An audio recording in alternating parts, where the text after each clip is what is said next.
Christine, put personality aside. President Biden's economy is clearly outperforming Donald Trump's. Why do you think it doesn't translate?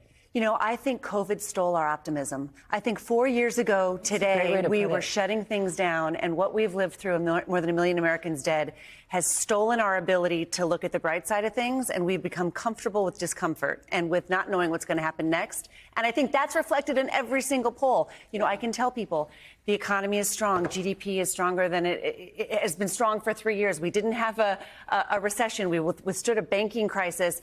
And they say, yeah, and they give me the stink face. You know, nobody believes it. And that's because I'm convinced COVID stole our optimism, and it will take time to heal that.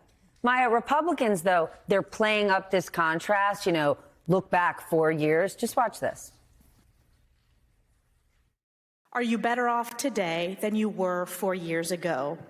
The answer for hardworking Americans across the country is a resounding no. We have to go back to that future, 2017 to 2020. We want those 4 years one more time. People remember how good things were when Donald Trump was president. Folks have done better under Trump than they've done under Biden. America was stronger when President Trump was in office.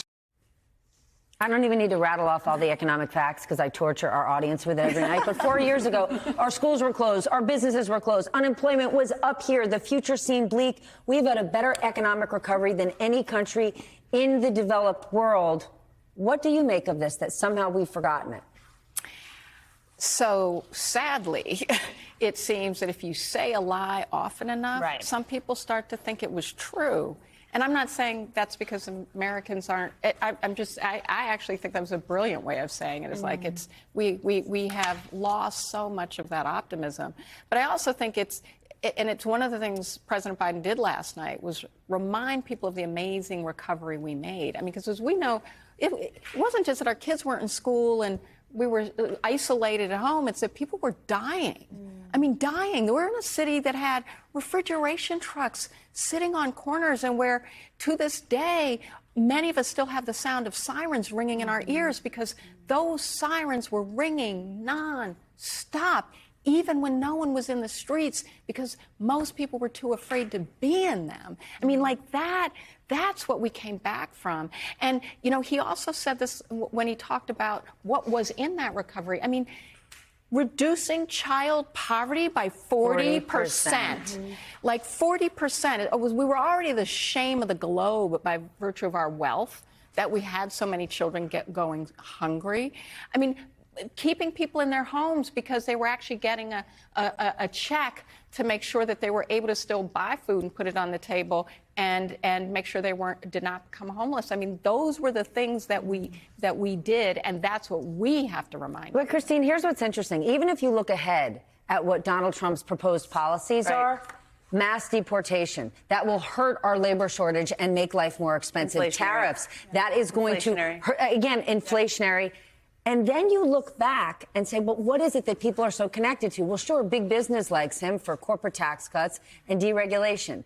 Do people understand what he's looking to do from an economic standpoint? Because it won't help the everyday consumer. I think that most people just see his strength that he projects, and that's what they relate to, honestly. I also think there's something that has happened in the past 4 years, and that grocery prices. Inflation is still, prices are 17% higher overall right now than they were everywhere you go. Grocery store prices are up 25%. Gas prices are down, but groceries, I think that those inflation scars are still pretty fresh, and that feeds into this feeling that things were better under Trump. But we didn't have to pay so much for ground beef and eggs under Trump. And we can explain all the reasons why, and that inflation is starting to moderate, but that's not how they say it. Every single time I'm on the phone with my mother, she is telling me the price of ground beef and eggs every time. Because it is expensive. Chicken wings every time I talk to her. Forget just the economy. But think about the chaos that ensued every single day that President Trump was in office.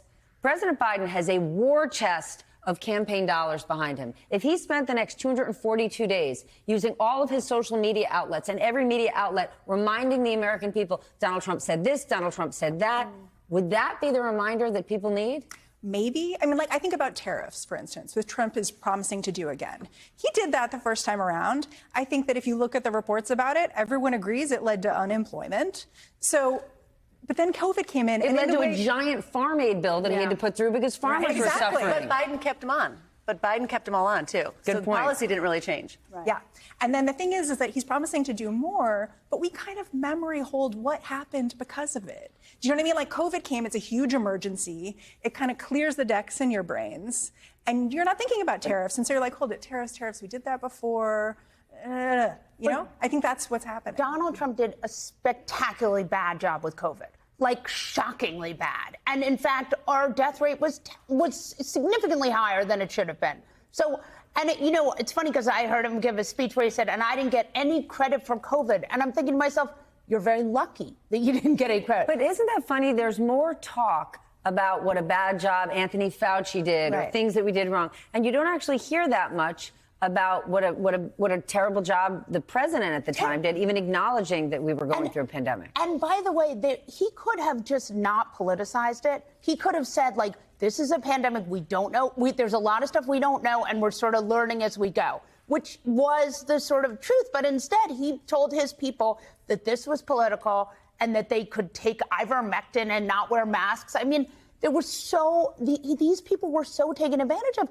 And many, many, many hundreds of thousands died. Can we also remember that it was Donald Trump as a president who helped contribute to the rise of anti-Asian hate and violence by calling it, you know, by associating it with China. He called it the China virus. He called it the China virus. You know, so all of that, what people were experiencing and feeling, and isolation and fear, and all those things, for some folks, got turned completely in the most horrific way against. Okay, but when you say that, it makes me think back to 4 years ago. Because right now, people are like, well, I'm not excited about Joe Biden. I don't love Joe Biden. People weren't excited about him 4 years ago. No. They were voting against Donald Trump, and they were voting for competency, normalcy. Have we forgotten that as we're going, Joe's just not exciting enough for me? I mean, I think last night was the Joe Biden that got elected in 2020. And we just need to see more of that. Because he was, look, policy makes good politics. He's got a lot of good policy, right? I mean, you live in some of these states, they're building bridges, the chip stuff is very boring, but we brought manufacturing. They've brought manufacturing back to America. That's a huge deal. And so I do actually think there's a lot of really good policy. If he gets out there and screams about it, by the way, I love the screaming. He should scream all the time.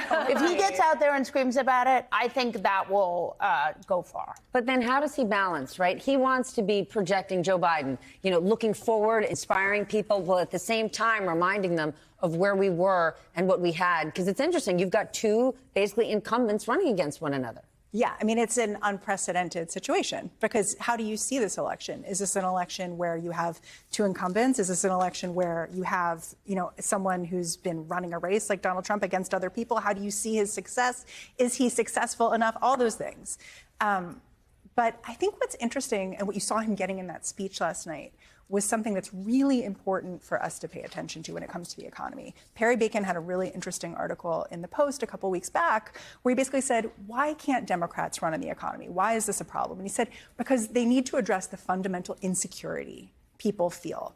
People are seeing their grocery bills go up. People are seeing their housing costs go up. And he started hitting that really hard. Try to buy a house. It's hard. Yeah. Exactly. He needs to get to that fundamental insecurity because, frankly, Donald Trump does address that. He addresses it head on. And so How? But he said title insurance, for example, you know, like title insurance fees. The White House thinks that they can waive those without Congress and they can save families like $400, $500. Like that's what they're going after. They're going after the ways they can use the levers of power without Congress that will not help. And but they have to tell people that they're doing it, right? So when my when I don't have junk fee, when my credit card fees are capped and I'm looking at my bill, am I really going to think Joe Biden did that for me? Just like when I get a raise, I say, well, that's because I'm so good at my job, not because the government. He just has to make sure they put his name and let him sign. Like when you build a bridge and it says brought to you Guess what? It was a good move. It was. Donald Trump put his name on those stimulus checks, and he gets credit for it, though it was Nancy Pelosi who pushed it.